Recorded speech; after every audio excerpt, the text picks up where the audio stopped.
مالك عاملين ايه؟ ان شاء الله يا رب تكونوا في احسن حال من الحال اللي انتوا فيه بقى الحال ان شاء الله. بعد كده من السنه الجايه هنعمل مع بعض اكل النهارده. بقالي فتره ما عملتش معاكم اكل ف تعالوا لي كده عشان نعمل اكل حلو مع بعض. خدي عشان نعمل حاجه ايه في السريع. انا كنت هعمل محشي بس للاسف ما عنديش وقت ان انا اعمل محشي، لان انا دلوقتي طالعه بره، والمهم ان انا ورايا مشوار يعني طالعه بره دلوقتي. فعشان مستعجله هعمل اكل ايه بقى النهارده. حلتي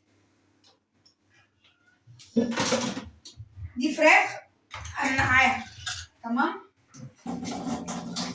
هغسلها كمان مره. زي ما انتوا عارفين احنا بنحب ايه غسل الفراخ بذمه نضافه، عشان اي حاجه وحشه تمشي منها والفراخ تبقى نضيفه كده، اي فيها ريشه اي حاجه المهم ايه تروح معاها بليمون وملح. بلاش خل على الفراخ عشان الخل بيطلع الزفاره اكتر للفراخ.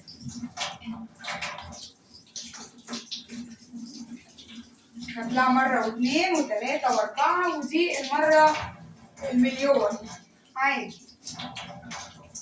احنا مش ورانا حاجه، اهم حاجه الفراخ تطلع ايه نضيفه وجميله تمام اهوت.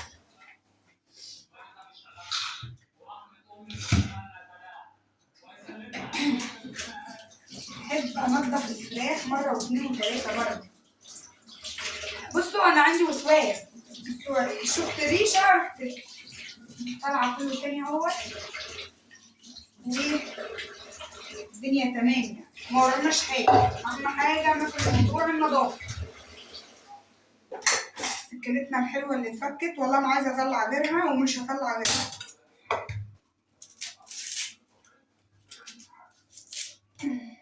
انا مستعجله جدا جدا جدا جدا جدا جدا جدا.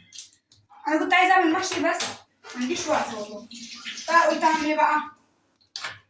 رز وبسله جنب الفراخ، مفرطه البسله ومعاها جزر، ومعاها بحب احط بطاطسايه كده ولا حاجه تدي طعم جميل قوي في الاكل. البطاطس دي بتبقى حلوه عامه. هعلق بس ايه الاول كده على الفراخ سريعا. ننجز وقتنا بوقتنا، ننجز نجري هنجري دلوقتي. وطماطمايه حلوه كده، اهم حاجه النظافه في الاكل.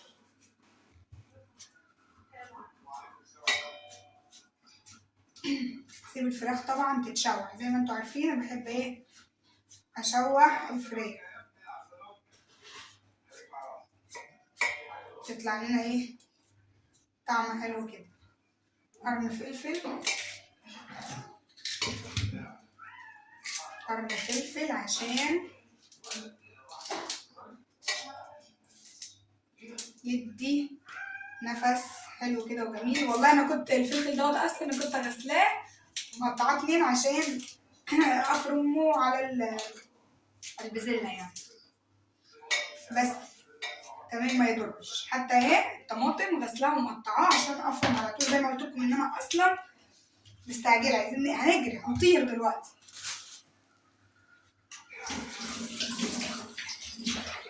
يلا بقى ايه الملح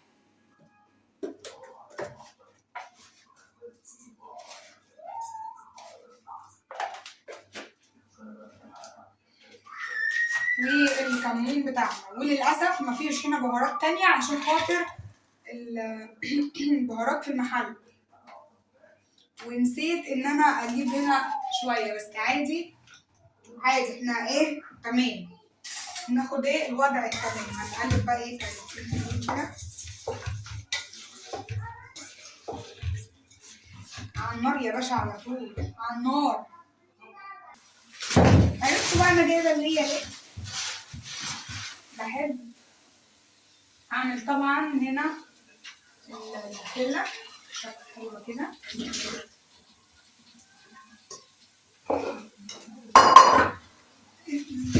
انتوا عرفتوا كده انا بحب اجيب اللي هي ليه، زي ما انتوا شايفين كده، بحب اقلي بيها جدا، بتدي نفس حلو قوي يعني. حتى لو مش عامله لحمه البسله بتبقى كانها في اللحمه بالظبط، وهي رخيصه حلوه. بجيبها متهيألي كده كفايه تقليبه حلوه جدا للفراخ عشان حطيتها على النار على طول. فطبعا خلطنا الجميل بتاع حماتي اللي انا مش راضيه اصلح بتاعي، هو والله كسل يا جماعه، كسل. هو كسل. طبعا انا حطيت هنا الدقن، هقطع بصلتين كده عشان اشوحهم عشان البسله، كمان واحده كده عشان تدي طعم حلو كده في الاكل. مستعجلين والله، مستعجلين. هتقولي مستعجله ليه؟ اقول لكم معرفش، بس انا خلاص خدت على اللي هو اعمل حاجه جري ده، عارفينها اللي هو تعملوا الحاجه وانتوا بتجروا، خلاص خدت على كده.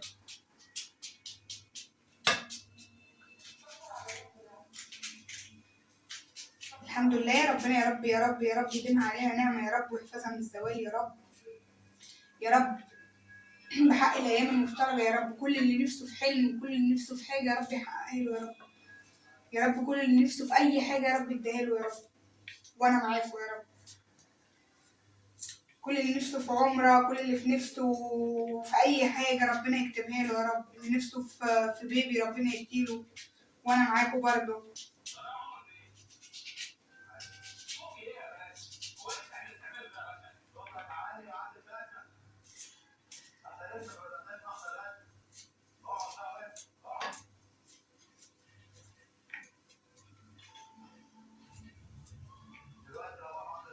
كده هو عقبال ما تتعمل تتحمر يعني يكون ايه الطماطم اتفرمت على طول كده. انا بكره البصل، شايفين؟ بكره البصل.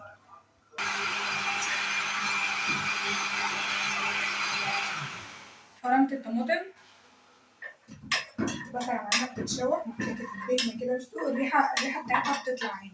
وهنا الفراخ طبعا كده غطا حماتي،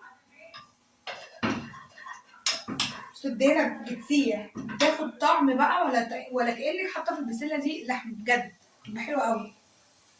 وكده البصلة بتاعتي دخلت في اللي أنا عايزاها اهو.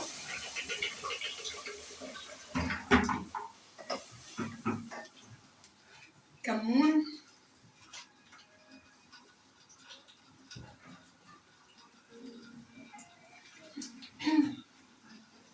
دي طبعا الملح،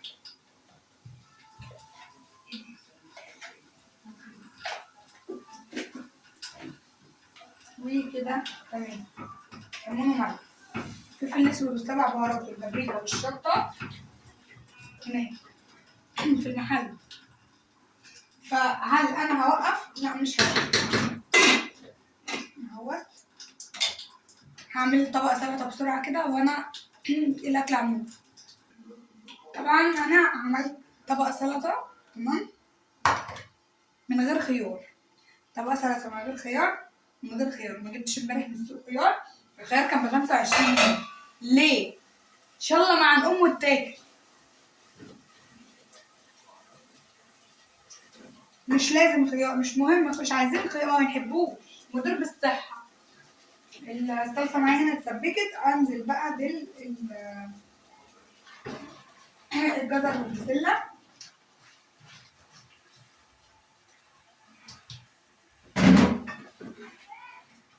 هسيبهم بقى ايه يتشوحوا كده شوية مع بعض كده.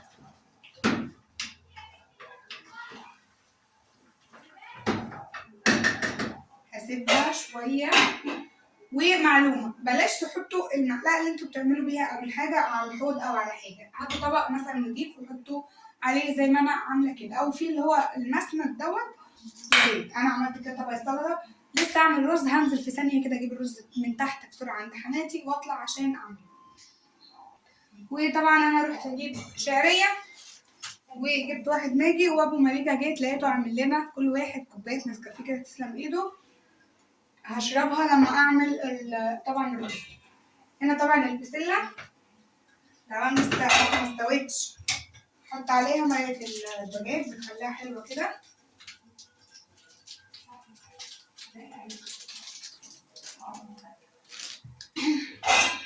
وهسيبها برضو مع نفسها. الفراخ بتاعتي لسه بردك ما استوتش، لسه قدامها شويه، يعني بتاع حوالي يا دوب بس 10 دقايق او 5 دقايق وهطفي عليها. اعمل الرز. رحت جبت 5 شعريه بسرعه كده وجيت وجبت الرز من تحت وده متنقي، يا دوب هغسله بس وهحمر على طول الشعريه. بصراحه بحب الرز اللي هو الشعريه بيعمل على طول الشعريه وبننجز لنا وقت، انما الرز المحمر ده بصراحه انا برضه ما بستطعموش للدرجه وما بحبوش، ما بحبش اعمله، ما بحبش اعمله، مش عارفه ليه بصراحه ما بحبوش. طبعا في حله حماتي هنزل بشويه زيت، مش عارفه ايه مشكلتنا مع الزيت يا جماعه، في ثانيه بتوصل مش عارف ازاي ما بتكملش معانا 3 ايام على بعضها، نهار ابيض مش عارفين ايه ده. وادي الشعريه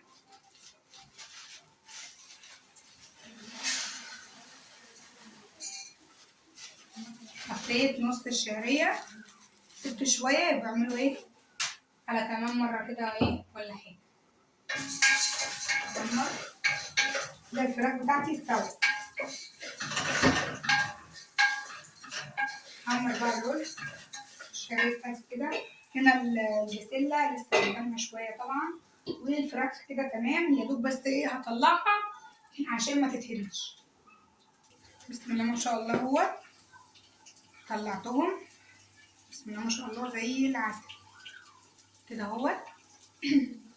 هسيبهم بقى عشان ممكن ابقى احمرهم بدقيق وفي شطار دي ابو مليكه، ودي خدنا منها حاجه شوربه نعصر عليها ليمون ونشربها جنب الاكل. ربنا يا رب يديم علينا نعمه ويحفظها من الزوال. لازم بجد تقولوا الكلمه دي على طول عشان ربنا يبارك لكم في الحاجه بجد. الشعريه بتاعتي اتحمرت.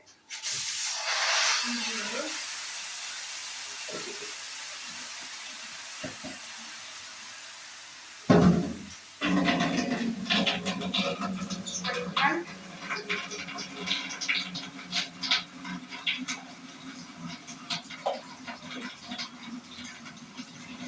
شويه فلفل محترمين كده.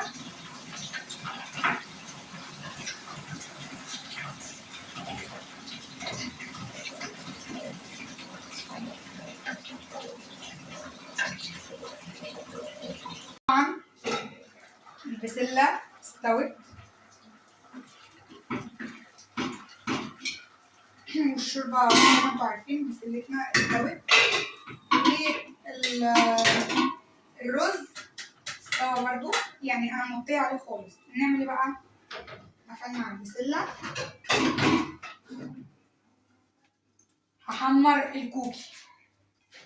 ابو مليكه عايز ياكل الفراخ عليها فيجيتار او حاجه، فانا ما لقيتش فقلت اما اتصرف، عملت لها زي خلطه دقيق كده، يعني حاجه بتحلي ايه الفراخ يعني ايه شويه. في ناب تاني بس انا مش هحمره عشان المليكه تحب تاكله ايه مسلوق او عادي، مش مهم احمره، هو ايه صغير كده، لان الفرخه كانت عندي 3 نوايب بس، فمش مهم اي حاجه ايه تسوي في الدنيا كده تمام. هناخد بقى طبعا البسله تبرد شويه عقبال ما الرز يستوي خالص والشوربه وكل حاجه تبتدي ان هي تبرد شويه عشان لما نعرف ناكل ونمشي على طول عشان نستعمله. وهحط بقى ايه شويه ملح كده على السلطه عشان ما حطيتش عليها ملح.